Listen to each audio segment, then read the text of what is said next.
Kolkata football লিগে প্রতিটা দলে ৫ জন নয়, কমপক্ষে ৯ জন ভূমিপুত্র ফুটবলারের দাবিতে আইএফএর সামনে বাংলা পক্ষর বিক্ষোভ।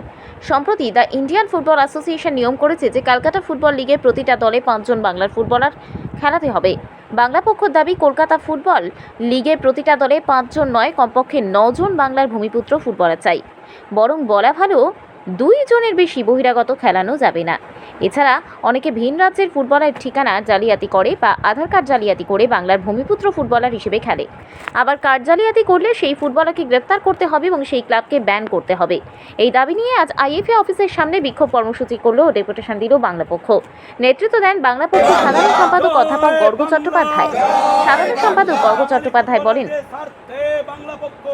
বাইরের রাজ্যে ফুটবলার খেলালে এখানকার ফুটবলাররা ভালো খেলা শিখবে, এগুলো হাস্যকর যুক্তি। গত ৩০ বছর ধরে একই যুক্তি শুনছি এবং এইভাবে বাইরের ফুটবলার খেলানো হচ্ছে। এতে বাঙালি ফুটবলের উন্নতি হয়নি, বরং অবনতি হচ্ছে। বাঙালি ফুটবলাররা চান্স পাচ্ছে না। যখন শুধুমাত্র বাংলার ফুটবলাররাই খেলতো, তখন বাংলা প্রায় প্রতিবার সন্তোষ ট্রফি জিতত এবং বাঙালি টিমে কমপক্ষে ৭-৮ জন বাঙালি ফুটবলার খেলত। বর্তমানে আইএসএলে বাঙালি বঞ্চিত, কলকাতা ডার্বিতে বাঙালি নেই, এরপর কি সিএফএলেও বাঙালি থাকবে না? বাঙালি ফুটবলাররা চান্স না পেরে খেলবে কেন?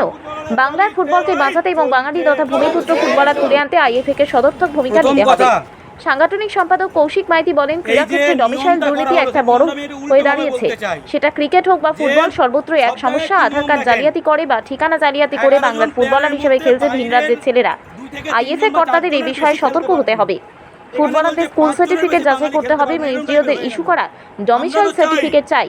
বাংলার ছেলেমেয়েদের জায়গায় ঠিকানা জালিয়াতি করে বাইরের ছেলেমেয়েদের খেলা চিরতরে বন্ধ করতে হবে। বাংলার ক্রিকেটও এই সমস্যায় চূড়ান্ত, সেখানে আমরা গত ৭ বছর ধরে লড়ছি। শীর্ষ পরিষদ সদস্য অরিন্দম চ্যাটার্জি বলেন, আমরা জানি কলকাতা ময়দান দুর্নীতির আতুরঘর হয়ে গেছে।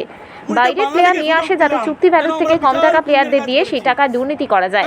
একটা চক্র কাজ করছে, যারা টাকা নিয়ে বাইরের রাজ্যে বা বাইরের রাষ্ট্রের ফুটবলার খেলাচ্ছে টাকার বিনিময়ে। বাংলার ফুটবলের সাথে বাঙালি সাঁওতাল ল্যাপচা সহ ভূমিপুত্র ফুটবলারদের খেলাতে হবে। কিন্তু কালকে আমি দুঃখ পেলাম, উনি একটা ইন্টারভিউতে বলছেন বাঙালি প্লেয়ারদের সংরক্ষণ কেন লাগবে। মানেটা কি? সব জায়গায় বাঙালি নিজের রাজ্যে খেলবে, এটা স্বাভাবিক। তাহলে কি বিহারের টিমে উনি এখানকার ছেলেগুলোকে বিহারের টিমে চান্স পাওয়াতে পারবেন? উনি এখানকার ছেলেগুলোকে গোয়ার টিমে চান্স পাওয়াতে পারবেন? রঞ্জন ভট্টাচার্য, সম্ভবত না মনোরঞ্জন ভট্টাচার্য, কেরালার একটা টিমের কি গোকুলম নাকি টিমের তিনি কোচ হয়েছিলেন, রঞ্জন ভট্টাচার্য, তিনি এখান থেকে বাঙালি ফুটবলার নিয়ে গেছিলেন, কাউকে খেলাতে দেয়নি, একদম কাউকে খেলাতে দেয়নি।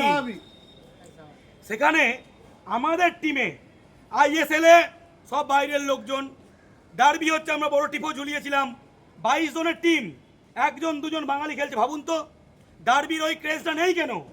ডার্বি হলে পাড়ায় পাড়ায় লড়াই, প্রত্যেকে যাদের 40-50 বছর বয়স, ছোটবেলায় দেখেছেন লড়াই পাড়ায় পাড়ায়, সেটা কি এখন দেখতে পান না কেন? কারণ হচ্ছে আমার আরামবাগে ষষ্ঠী তুলে খেলে বা তারকেশ্বরে ষষ্ঠী তুলে খেলে, এখানকার আমার পাড়ার ছেলে কৃষ্ণেন্দু, এই যে ফিলিংটা নেই, সব তো ভাড়া করা। সেখানে বাঙালি যে আমার এলাকার ছেলে, আমার বাঙাল, আমার ঘটি, এই ব্যাপারটা নেই। এই ক্লাবের প্লেয়ার ওই ক্লাবে সাইন করলে মারামারি শুরু হয়ে যেত, সেই ওনারশিপ ফিলিংটা চলে গেছে।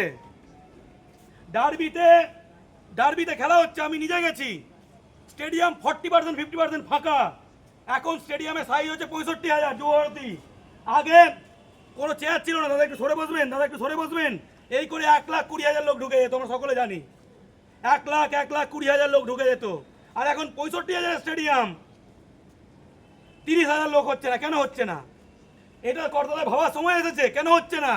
আরো প্লেয়ার এসে তো উন্নতি হয়ে যাওয়ার কথা, আরো বেশি লোক আসার কথা। কেন হচ্ছে না? কারণ বাঙালি বঞ্চিত, বাংলার ছেলেমেয়েরা খেলছে না। এটা আমাদের বোঝার প্রয়োজন এবং আশা করছি কর্তারা বুঝবেন।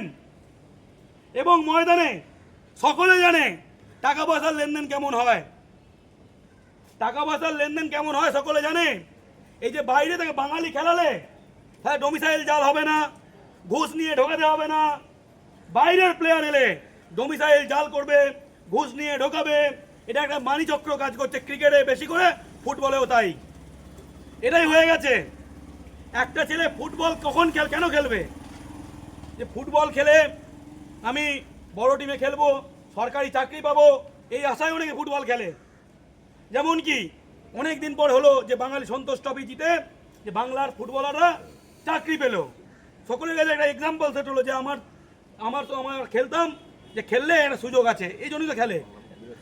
এবং সেখানে যখন সন্তোষ ট্রফি জিতে এলো তখন আমরা এয়ারপোর্টে বিশাল ঢাক ঢোল নিয়ে একদম সম্বর্ধনা দিতে গেছিলাম। বাংলা সম্ভবত 33 বার সন্তোষ ট্রফি চ্যাম্পিয়ন হয়েছে, গত 8 বছরে একবার। এই যে বাইরের প্লেয়ার খেলাচ্ছে, এতে করে সন্তোষ ট্রফি যেটা বাড়ছে না? আগে যখন শুধুই বাংলার প্লেয়ার খেলতো, ঠিক কথা। সমস্ত ক্লাবে যখন বাংলার ফুটবলার খেলতো, তখন সন্তোষ ট্রফিতে বাংলা জিতবে, এটা বলার কি আছে? সেলিব্রেটের ব্যাপার না, টুর্নামেন্ট শুরুর আগে বোঝা যেত। এটা সেলিব্রেশনের কোনো ব্যাপার ছিল না। এখন সন্তোষ ট্রফি জিতেছি বলে এই তো জিতেছি করতে হয়, কারণ এটা আমাদের কাছে বড় ব্যাপার হয়ে গেছে।